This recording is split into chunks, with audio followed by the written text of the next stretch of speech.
Israel is mentioned 2,540 times in the Bible. Israel is a significant place on planet Earth.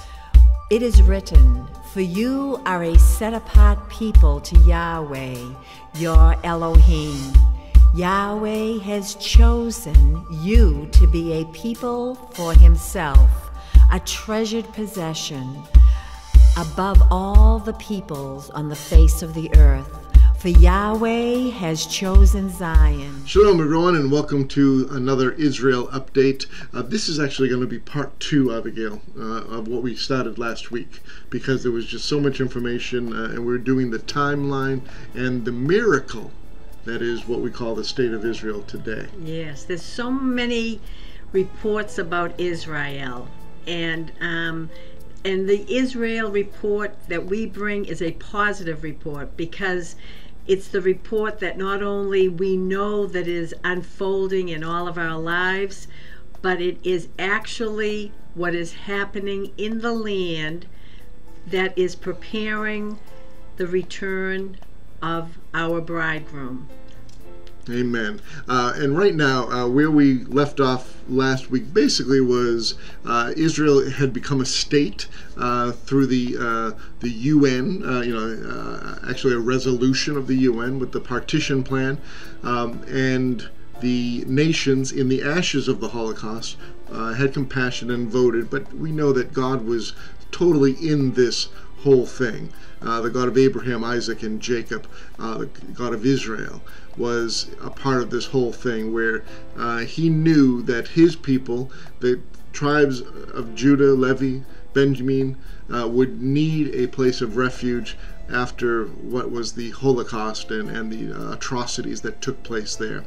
So now we come to 1967, and again, in 64, the PLO was formed. That's when it really kind of rose up as an organization. That's called the Palestinian Liberation Organization, which actually, again, is a misnomer, because if you look at history, there is no such thing as Palestine. Palestine, again, and I keep on emphasizing this, was a creation of the Roman Empire through Hadrian in 135 AD, after the Bar Kokhba rebellion, and the Romans just got fed up with it and kicked all of Yehuda out of Judea, Samaria, and that whole area, and kicked them out and exiled them. Even though there might have been a remnant, there was a remnant that was left, but most had left, and that's when the Emperor Hadrian renamed it Palistra, Syria, which was a kind of a mocking name for the Philistines, and so you can research that history, and we encourage you to do so, because it is so important, because for the 2,000 years since Yeshua, and since the temple was destroyed, and since the exile of our Jewish brethren from the land, that was when Palestine started catching hold, and they've called it that for 2,000 years roughly. And when something is repeated that many times, that kind of a lie is repeated that many times, people become accustomed to it, and they call it by that name. But there has never been a Palestinian government, a Palestinian emperor, a Palestinian king, a Palestinian president, a prime minister, a cabinet, a house of Congress, or any kind of senate like the Romans had established. So do your research, do your due diligence in this. But in 1967, Israel was very small, much smaller than it was even today, and there was rumblings again of Egypt. Egypt was going to attack. Israel, by their special intelligence, knew this, and they decided to do a preemptive strike on Egypt. They even went to Jordan and said to Jordan, "Do not come into the battle with Egypt. We're telling you what we're going to do, but do not do that.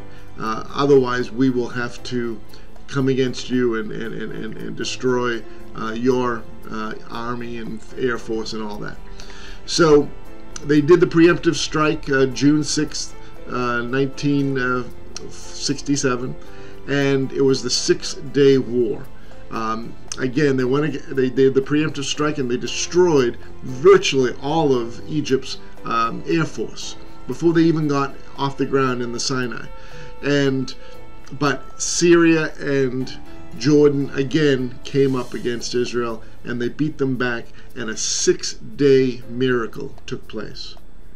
I mean, and so many different miracles that you could just, it was believable, because it was the God of Abraham, Isaac, and Israel that thwarted the plans of the enemy.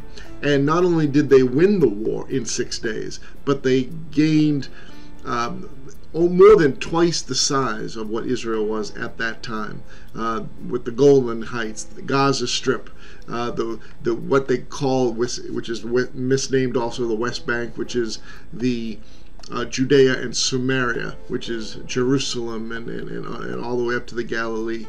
And it was just awesome, the hand of the mighty God in that.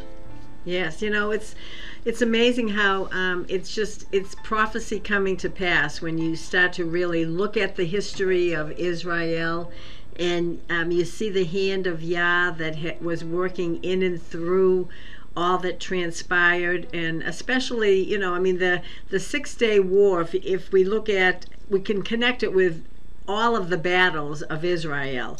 But I love it in Ezekiel. It says, Ezekiel, let me see, 37, it says, "Therefore prophesy, and you shall say to them, Thus says Master Yahweh, See, O my people, I am opening up your burial sites, and shall bring you up from your burial sites, and bring you into the land of Israel." Wow. So the bottom line is, the Father ordained the children of Israel to be planted in the land. Yes. Now, we have to just selah that for a moment, because when we hear of wars and rumors of wars, and we are aware of the attacks that the enemy has on the nation of Israel, because they do not want Israel to exist. But we have to believe what the word of Yah says, because he said that he would take them up from their burial sites. Now, when you think about that, when you think about taking them up from their burial sites, I just go back to the Holocaust, and I just say, this is again the Father saying, the seed of Israel is preserved. The seed of Israel is preserved. And even though there was such a devastating amount of people that their lives were destroyed forever, that we thought, and we thought that Israel was, that it was just, how could anything good ever come out of that? It was just such a shame. I mean, if anyone could ever say, we hear people say, that's a shame, this is a shame. No, that was a shame. Yes. When you see, and the thing, which is another amazing thing, is there's so many videos, there's so much what's the documentation. word? Documentation and proof of such a devastating time. Yes, and you have those Holocaust deniers, which is just unfathomable. Well, you have to be blind spiritually, and you blind, really do, because it really, there's facts that you just cannot deny. Yes. But here's the beautiful part about all this, because we serve a living Elohim. Yes. And he is the Elohim of Avraham, Yitzhak, and Yaakov. Now let that selah. We say that. It's written many times in the Bible, from Genesis all the way to Revelation. I am the Elohim of Avraham. Now, is Avraham still alive? Yes. Yes, he is. Is Yitzhak still alive? Yes. Is Yaakov, whose name was changed to Israel, still alive? Yes. So here is the opening up of the burial sites. And then on verse 14 he says, I shall put my spirit in you. Here we go back to the Spirit. Amen. We can't escape the Spirit. That's right. We can't escape the Spirit of Yah, because there is the breath. Ooh, yes. There is the very life that we live, the very breath that we breathe. And you shall live, and I shall settle you in your own land. Now let that Selah. I'm going to settle you in your own land. That's why we have to constantly realize, regardless of all the propaganda, regardless of the rumors and the falsehood, we have to search out not only the truth in history, and they're trying to blot out this part of history in the schools. This generation is not getting the truth. I mean, there's so many people in this generation that don't even realize there was a Holocaust, and it's trying to be blotted out. But you can't blot out the Word. The Word is forever settled in heaven. And he says, and you shall know that I, Yahweh, have spoken, and I have done it, declares Yahweh. And the word of Yahweh came to him, saying, and you, son of man, take a stick for yourself and write on it, for Yehudah and for the children of Israel, his companions. Then take another stick and write on it, for Joseph and the stick of Ephraim, and for all the house of Israel, his companions. Then bring them together for yourself in one stick, and they shall become one in your hand. And when the children of your people speak to you, saying, won't you show us what you mean by this? You can tell them, thus says Master Yahweh, see, I am taking the stick of Joseph, which is in the hand of Ephraim, and the tribes of Israel, his companions, and I shall give them unto you for the stick of Yehudah, and make them one stick, and they shall be one in my hand. Okay, so that's the whole battles. That's the battles that continue on. But it's going to happen. He's gathering us together. He's bringing us together. And that's what James and I are trying to bring together also, is that mindset, is that the Father is bringing us together. Amen. And he continues to bring us together. And there may be threats, there may be wars that try to get rid of Israel. It's not going to happen. It's not going to happen. Israel is a significant place. The Father has his eye on Israel, on the children of Israel. He is Yahweh Zavaot, mighty in battle. He is Yahweh of esteem, the sovereign. And so we read the timeline only to see the unfolding of the prophecy and the unfolding of the destiny of where we are heading. Amen. Well put.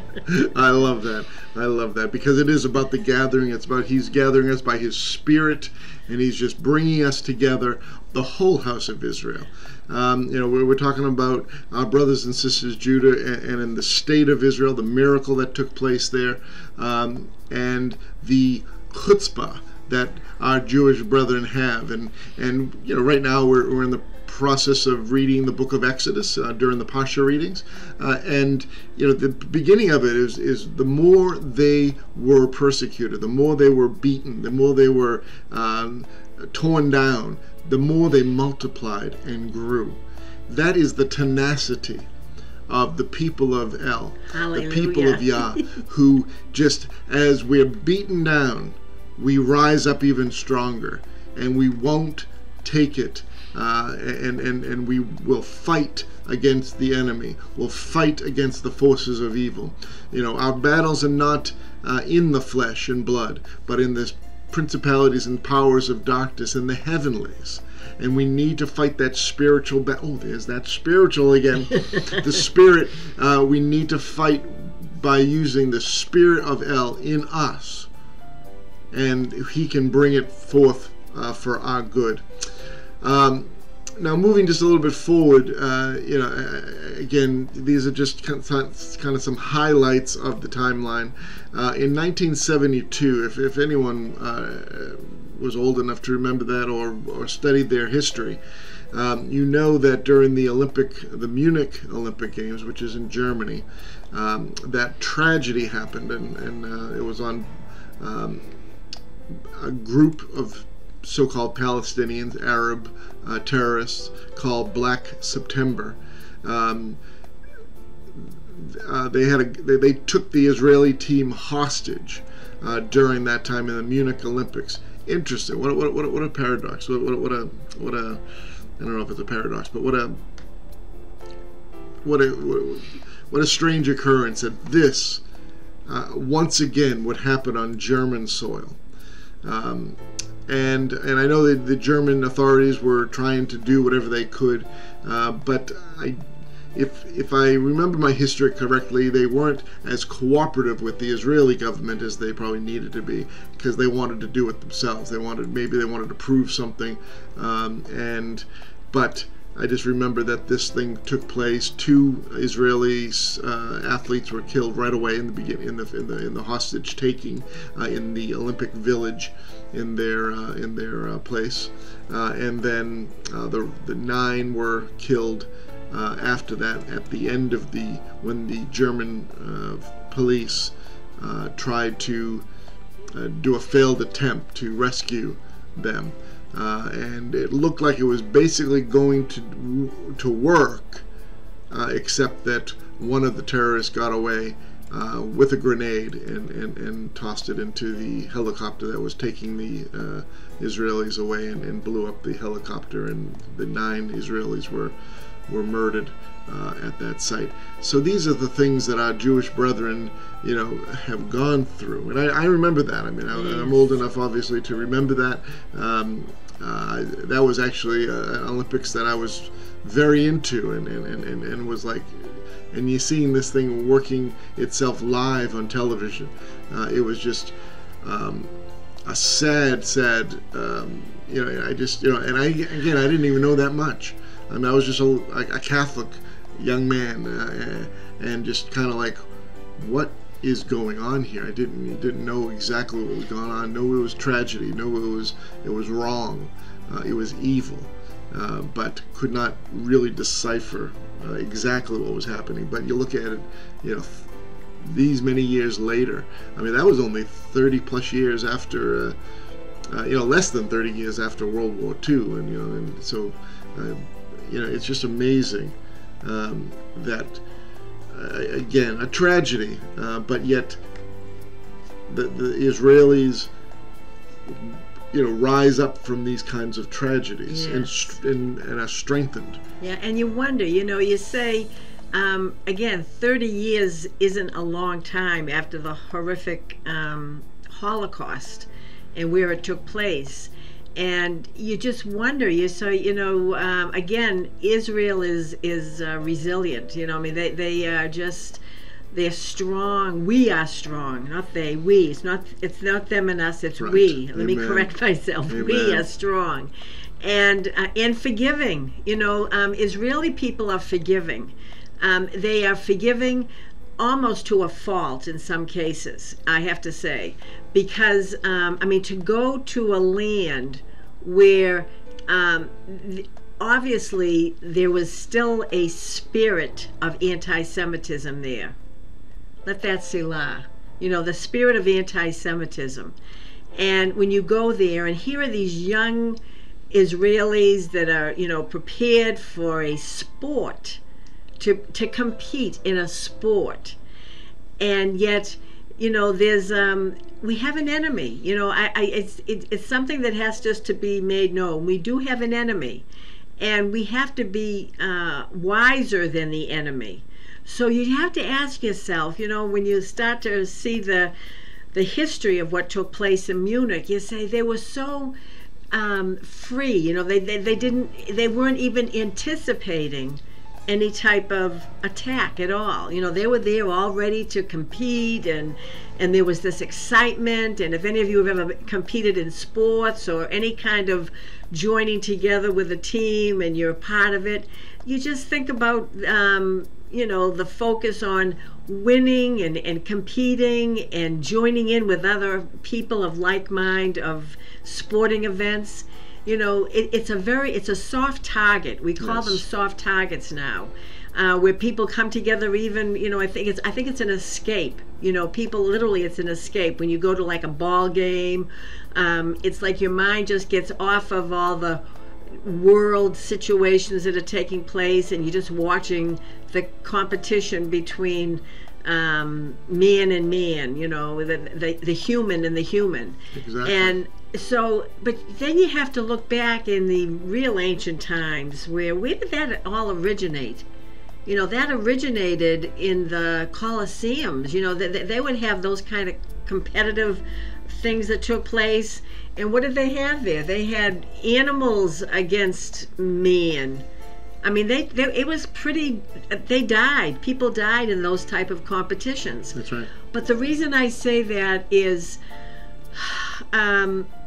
you know, things happen in life. They happen in life because we're human beings, and there's events that happen that, again, it just gives us joy, you know, and it gives us joy to see this individual prepared him or herself to compete, not in a malicious way, but just in a way to say, you know, I am prepared to compete against you.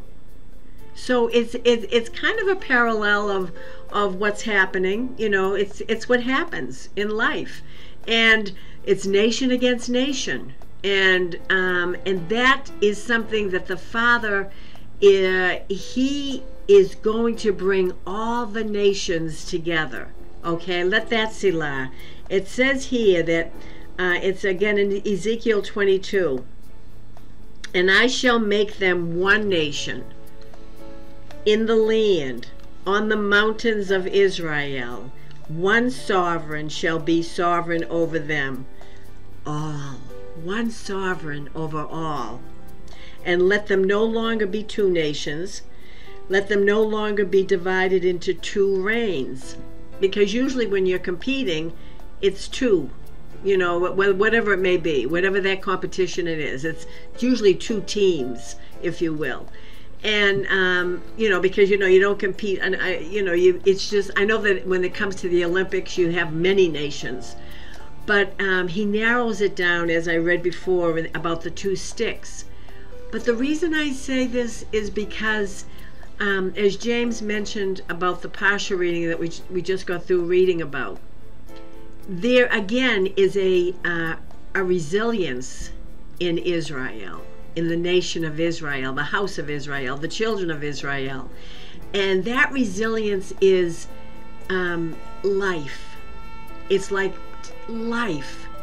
I'm alive. I'm going to live my life to the fullest. And the main goal should be, I'm alive. I'm going to live my life to the fullest to praise the King and his kingdom. Amen. And I believe that that's the core that's in Israel, because they defend Israel. The IDF in the land today, defenders of Israel.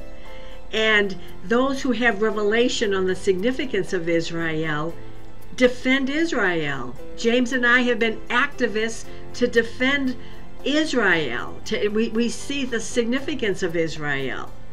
And we understand the Elohim of Israel and how he also sees the significance of it. And nobody gets away with anything. That incident that took place in Munich, there's payback for something like that. You know, there's a sowing and a reaping, and it does happen, and it did happen, and it continues to happen. You know, you act in that kind of an attitude of wanting to kill and take life away just because you're Jewish, just because you know, just you're there as young people that are competing, in a quote-unquote innocent sport, and you just want to destroy that life because they're Jewish? I mean, you have to understand that's a spiritual battle. That is a spiritual battle. That is, with principalities and powers and rulers of darkness that have a commission. They have a commission to wipe Israel off the face of the map. Wipe the name of Israel off the face of the map. Invade the pastures of Israel, of Elohim. So with that attitude, the way I see how Israel combats that is they live their life to the fullest. They defend Israel. They submit to the law of Israel. Now, I'm not saying they're perfect, because even in the land of Israel, the Torah is not the Constitution yet. The Torah is not the Constitution of the land yet. It should be the Constitution of our heart now. Yes. That's the goal. It may not be in the land that is expedited in the decision process. There are rabbis there that do hold fast to the Constitution concerning some of the law of the land. But James, tell me that doesn't resonate, that the Torah is the Constitution of our heart. And if you're brought up in the Torah and you've had that seed planted in you and you continue to have that word planted in you, there's a certain appreciation of life, a respect for life, and that desire to defend that place where life is bearing good fruit. Amen. Amen. And it's so true. So true that that's one thing about Israelis. They love life. They love life. They respect life. And when death happens, they even gather the remains, if you will, of terrorists even, and give them back to their families, because they respect life, even in death. Yes. Unlike the terrorists who love death more than they love life. But let's continue. And again, this is, even though these are some times in Israel that were tough, and they went through these things, they were building blocks upon what the Father was doing in their hearts. So in going after the Munich massacre in 1973 during Yom HaKippurim, Yom Kippur, the Egyptian and Syrian launch a coordinated attack against the Israeli forces in the occupied, what they call occupied, and I guess technically that was probably the only place really technically that they were occupied, because that was not even part of the beginning of Israel's mindset. Even though if you look at because the Pasha reading talks about the to Abraham about the land grant in chapter 15 of Genesis. It talks about from the river Nile all the way up to the Euphrates. So it's talking about Lebanon and part of Syria and part of Saudi Arabia and Jordan. All that, plus the Sinai, plus all the way to the banks of the Nile. That was the biblical Israel. If you ever look at a map of that, and if I have one, I'll put one up. But if you look at that map, it's just an awesome sight to see. All that land. That is what is promised to Israel. So during 1973, during the Yom Kippur War. And again, now this is something just to contemplate a little bit. Is here the Israelis knew that something was up, and the Israeli didn't know exactly when, but knew that again Egypt was rearing its ugly head, and was going to create war because they were massing their forces once again. So they saw that happening, and But instead of doing a preemptive strike like they did in 1967, they held back. They waited. And maybe almost to their detriment that they waited. But God, again, God is the God factor in this is just so wonderful.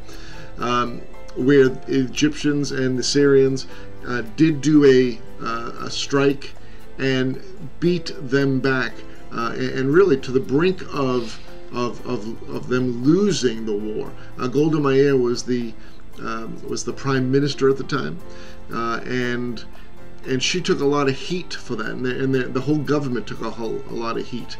A lot of precious Israeli blood was shed during that war that may not have had to been shed if, in fact, they did a preemptive strike. But they thought if they did a preemptive strike, the world, especially the U.S., would see that as an act of aggression as opposed to defensive. And they needed the U.S. help. And so during the war, Golda Meir was pleading with Kissinger and Richard Nixon, who was the president at the time, and the Secretary of State Kissinger did not want to supply Israel with any arms, and he was against it. But again, the Father had his hand in this whole thing. President Richard Nixon was the one that opened up the floodgate to bring in parts and new ammunition and new tanks and planes and everything that they needed in order to beat back the Arabs. And the reason for this was that his grandmother, I think it was his grandmother or his mother. His mother. Mm-hmm. His mother. He was a Quaker. He was a Quaker, and his mother would tell him stories about Israel. And she even said to President Richard Nixon, when you grow older, you are going to have an opportunity to do something significant for the children of Israel. And he didn't know anything about that. And as far as I know, he was not real close to the Father. I have no idea, but from the tapes that we've heard and the stories that we've seen and heard, I don't know where his heart was. But Elohim, but the Father, had that seed in his heart. So when the time came that he could help the children of Israel, the Father spoke to him and said, this is it. And he remembered the words of his mother. And he helped the children of Israel, and they won the war. Political defeats were horrible there in the terms of, the bloodshed, and so Golda Meir was basically run out of office because of that, and her whole government coalition was run out because of that. But the Father had his hand in this President of the United States, Richard Milhous Nixon, and if for any other reason, if there was no other reason why he was in office, that was the reason. There's always a reason. Always look for the reason. You may not like somebody, you may not appreciate what's going on, you may say, why are they doing this, why are they doing that? They're in for a reason. All the presidents, but God raises up kings and he brings them down. And so Richard Nixon, President Trump, all these people are in for a reason. Look for the reason. Look for they may be a Cyrus, they may be someone who's helping the children of Israel in one way or another. But there is a reason why they are in office at this particular time, at whatever particular time that may be. Yes, there's a reason for everything that happens. It's just not a coincidence when these wars break out. There's something that is manifesting that is bringing things in alignment with the Most High, one way or another. Maybe one individual. It may have been Golda Meir that needed to be encouraged in that area. It may have been Richard Nixon. Maybe that was the reason that he was brought to that office for that particular to stand with Israel. You know, there's always that reason that we have a particular purpose and function in the unfolding of the destiny of Israel. You know, it's a work in progress. You know, we read that in the Brit Hadashah. You know, I think Apostle Paul said we are works in progress. Well, that's a true statement. That's taken from the Torah. The Torah. The Brit Hadashah was not written when Apostle Paul quoted that, said that. He said it. No, not yet. Oh, okay. So newsflash. Yes. So, but it's a message for all of us. You know, there's something that we can do. We as the children of Israel, we as the, Israel ourselves, however way we are a part of Israel, we have a significant purpose in unfolding the plan, if you will, even if to bring light into Israel. Because I listen. I'm a good listener. And I hear the conversation among people, even among believers. And I know when someone really gets it, when they really understand who Israel is, and that the Father is working in and through all of us. And it's amazing, and I love this psalm, and I know I've said it many times, but I'm just going to say Psalm 81, and it's verse 8, and it says, "Hear, O my people, and let me warn you." Okay, this is for all of us. And it's talking to us, Israel. "O Israel, if you would listen to me." Okay? Listen to his word. Listen to his spirit, especially concerning Israel. Don't have any strange mighty ones among you. Don't worship any strange mighty ones. Don't even allow them into, your house. And so I have to say, James, concerning the land of Israel, where it is today, they have allowed strange mighty ones into the land. I mean, there's a lot of things that are going on in Israel, the land of Israel, yes, that is contrary. He says, "Do not let any strange mighty ones among you." And there's idolatry in the land. There's a lot of abominations that are taking place in the land. I don't want to, bring it forth. I just don't want to do that. I don't want my tongue to bring it forth. But just letting you know, I'm going to say one word that I say a lot. Tashuvah. Israel, whether you're in the land or whether you are galut, we all need to get closer to the Most High. We need to do a 180, and we need to really examine what is going on. What have we allowed in the land of Israel? Now, we are individual lands. As for me and my house, my mind, my will, my emotions, as Joshua said, I am going to serve Yahweh. I am going to worship and serve Yahweh. Well, that needs to be the confession of all of Israel, the house of Israel or the house of Yehudah, whether you're in the land or whether you're galut. Amen. Amen. Have no mighty ones. Don't, So if we'd listen to the Father, then he says, "I am your Elohim." And he says, "Who brought you out of the land of Mitzrayim, who brought you out of the land of darkness, who brought you out of the land of chaos. Open your mouth wide and I fill it." But, verse 11, "But my people did not listen to my voice, and Israel would not submit to me." So we hear about these wars, and we hear about all these things happening everywhere, not just in the land of Israel. It's happening all throughout in all the nations, and it all has to do with that right there, that we're not listening. We need to listen and obey. Yes, interesting, because right after that, and I'm just going to kind of go through a few of these quickly because of time. But in 74, Gush Imunim, Block of the Faithful, movement formed to promote Jewish religious settlements on the West Bank. So so they started to populate the areas that they took from the '67 war and the '73 war. In '75, the UN General Assembly adopts a resolution describing Zionism as a form of racism.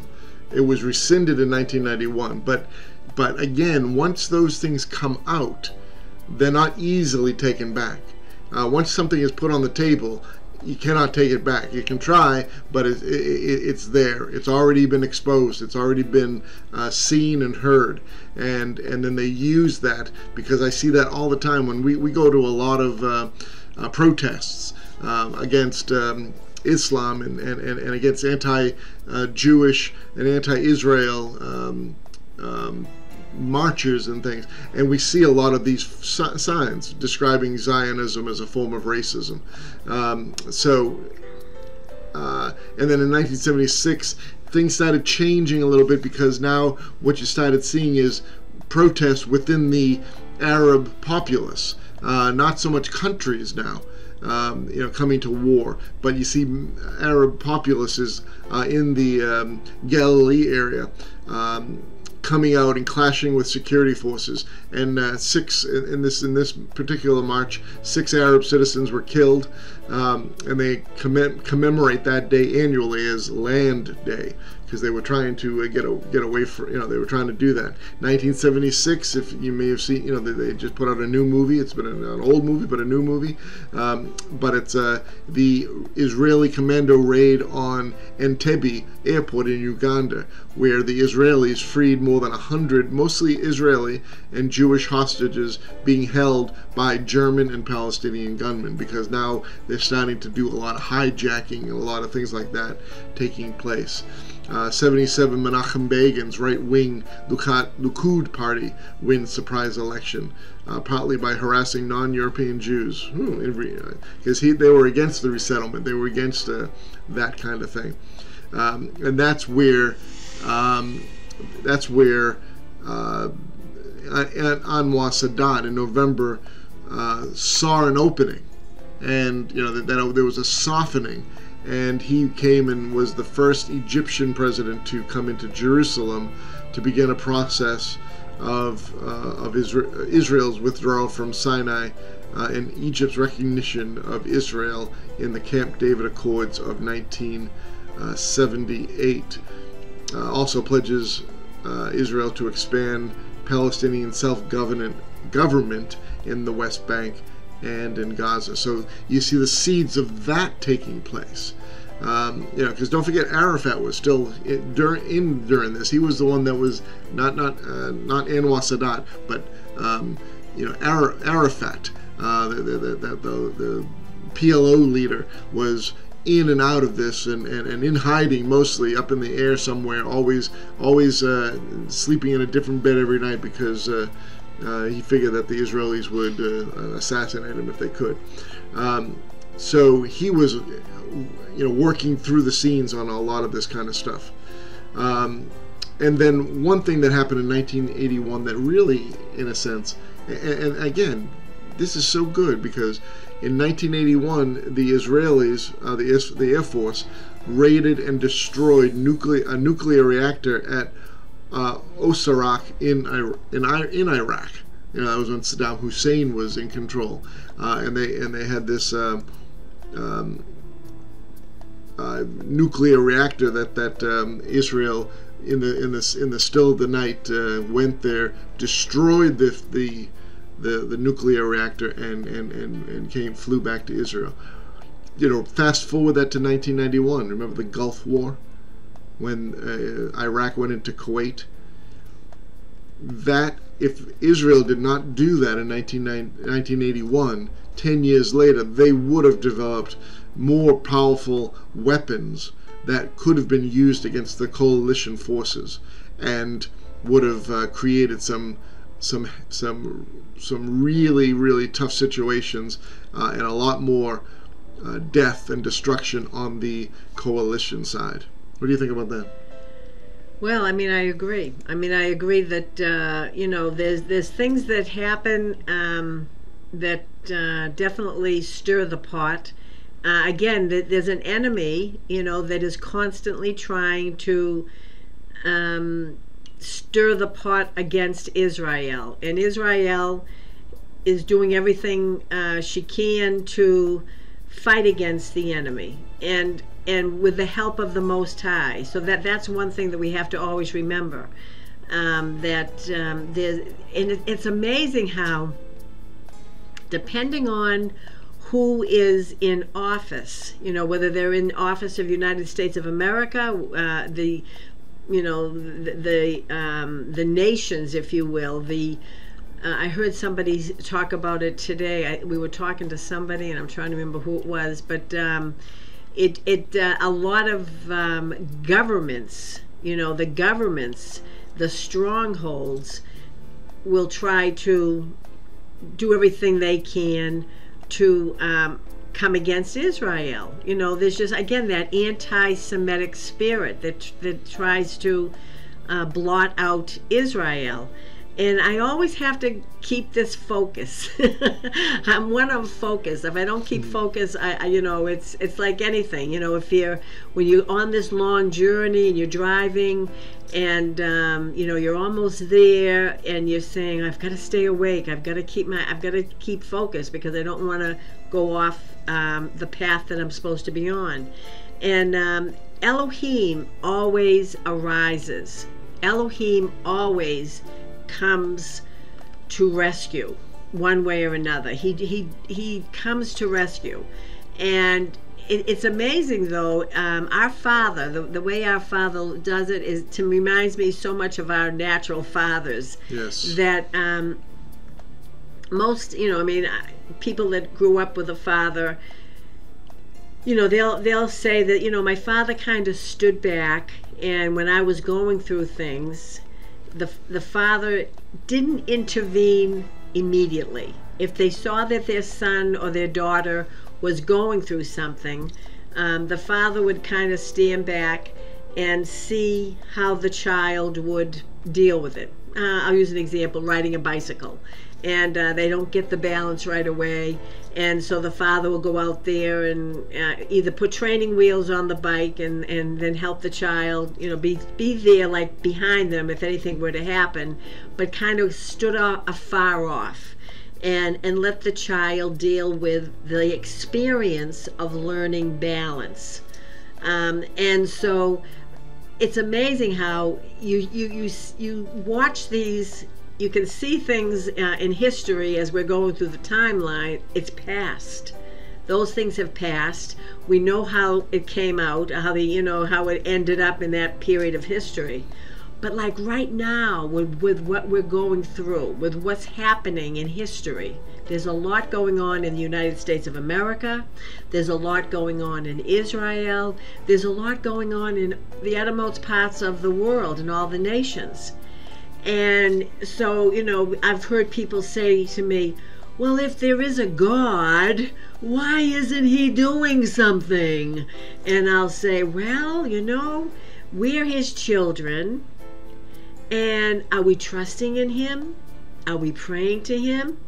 Are we obeying him? Are we listening to him? He doesn't change. He doesn't move away from us. Now let's just, again, an aerial view of all these people everywhere. Whether they be in the land of Israel, in America, wherever they may be. And he is our Father. And he gave us his instruction manual. He gave us his word. And he says, listen and obey. Listen to my voice. I'm with you. I am the great I am. I'm with you. I change not. So we as his children, it's like when you're little, is daddy around? Is mommy around? And daddy and mommy said, stay in the yard. Don't go outside the borders. I've got you fenced in. I've got you protected. Don't cross the street. And so when mommy and daddy aren't looking, what do children want to do? They want to go outside the yard. They want to cross the street. They want to disobey. So I just stand back and I say, oh my goodness. We look at things that are happening, and we have to ask ourselves this question, if we're going to be honest. Am I obeying Am I listening? Can we observe, and can we say, are the people in the other nations listening and obeying? Or is it what we read about in the Torah, in the Brit Hadashah? Torahlessness, lawlessness, people that aren't staying within the boundaries of the law. Because the Father's plan is in motion. And when we do not stay within the boundaries of His law that is set in motion, there are going to be consequences. And that's with all of us. We can't escape it. Amen. Well, guess what? We're out of time. Is that a good note to leave on? I think it is. But that means we're going to have to do part 3. Yay! I thought we'd get through this one, but there's... You need to catch the spirit of what we're trying to say here, and understand what the Father is doing. He is a miracle working God. And He's a loving Father. He is, and He wants us to hear from Him. He wants to speak to us. He wants us to speak to Him, through our prayers, through the Spirit, that we can hear and we can discern what the Father is doing in this day. We can discern the spirits that are in others that we're coming in front of, and who we, all that kind of stuff.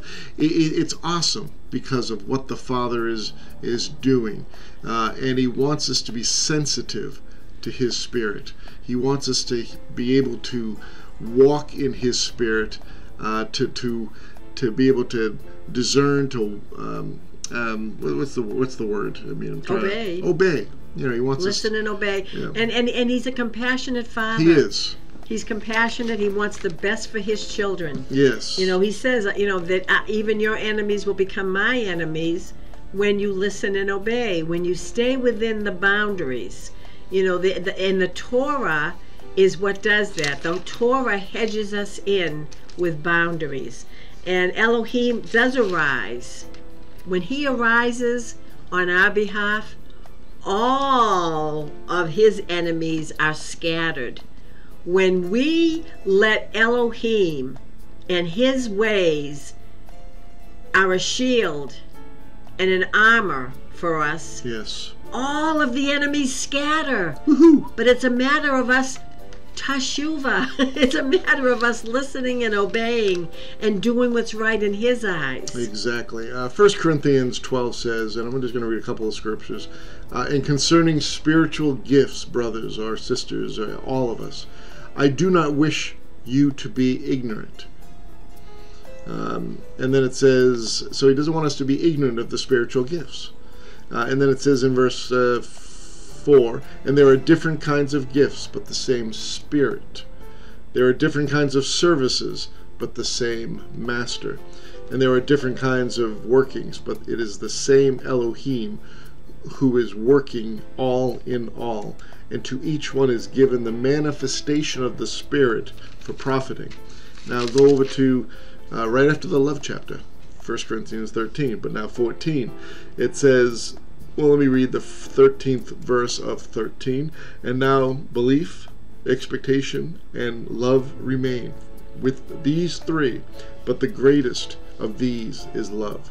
Verse 1 of 14. Pursue love and earnestly seek spiritual gifts, but rather that you prophesy. That we, and what is prophecy? Well, prophecy is edification, comfort, and building one another up. It's speaking the word of God. We can prophesy with a thus saith the Lord, if the Lord speaks to us that way, hallelujah. But we can also speak to a prophecy by having a conversation one with another. And AviGayle does this all the time. I mean, she is just a blessing when she's communicating with someone. And the Father will just drop seeds of spiritual truth in her, and that prophesies to their spirit to wake up, to sustain themselves with the living God, the Spirit of the living God. So we are just so excited about this, and about what the Father is doing in all our lives. We live in a wonderful time. We have so much to learn, but it's just it's great learning with each other, one another, bouncing things off. With Lamb Video Network, where you have so many different voices, but all coming together, but with the same spirit. What did you hear that one before? All prophesying, but the same Elohim who brings all these things together, and it's just wonderful to be here. It's certainly a thrill. He had to throw that in there, but I'll tell you, you know what I love about the Israeli update? The Israel update. It always says to me, Aliyah, and Yes, hopefully this message has brought our understanding up higher, yes, closer to Him. That's the bottom line, is for that we have a desire to bring people closer to Him, to what He is focused on, and what His desires are. Amen. And His desires are, again, full of compassion, full of mercy, full of love, full of wisdom. Amen. But He also is a just Abba. He is. He's just. And when that justice prevails, then, we understand that things have to be in alignment. And so we just pray that the merciful, loving, compassionate judge will look upon us and see that we are diligently seeking Him. He says, if you diligently seek me, you will find me. Yes. And through the Israel update, that's our goal, is to diligently seek Him through His history, His story, what has transpired in the past, and where we're going in the future. And that we just want to connect the dots and bring all of us, including ourselves, higher and higher, Aliyah, Aliyah, back to the land, and in why we're on this journey, to bring His presence closest and closer to us as Amen. we draw near to Him. Amen. I just want to finish with this one thing. This is something that AviGayle and I do quite often.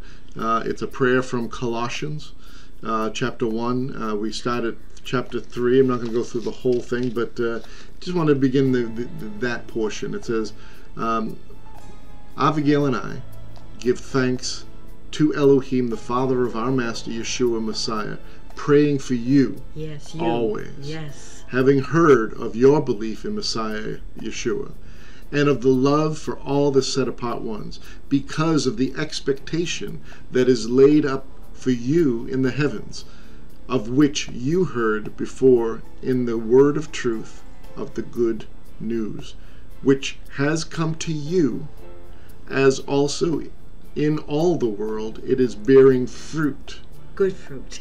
and growing, Yes. and also among you, since the day you heard and knew the favor of Elohim in truth, as you also learned from all of us and all the brethren, our beloved brethren, who are all true servants of the Messiah on your behalf.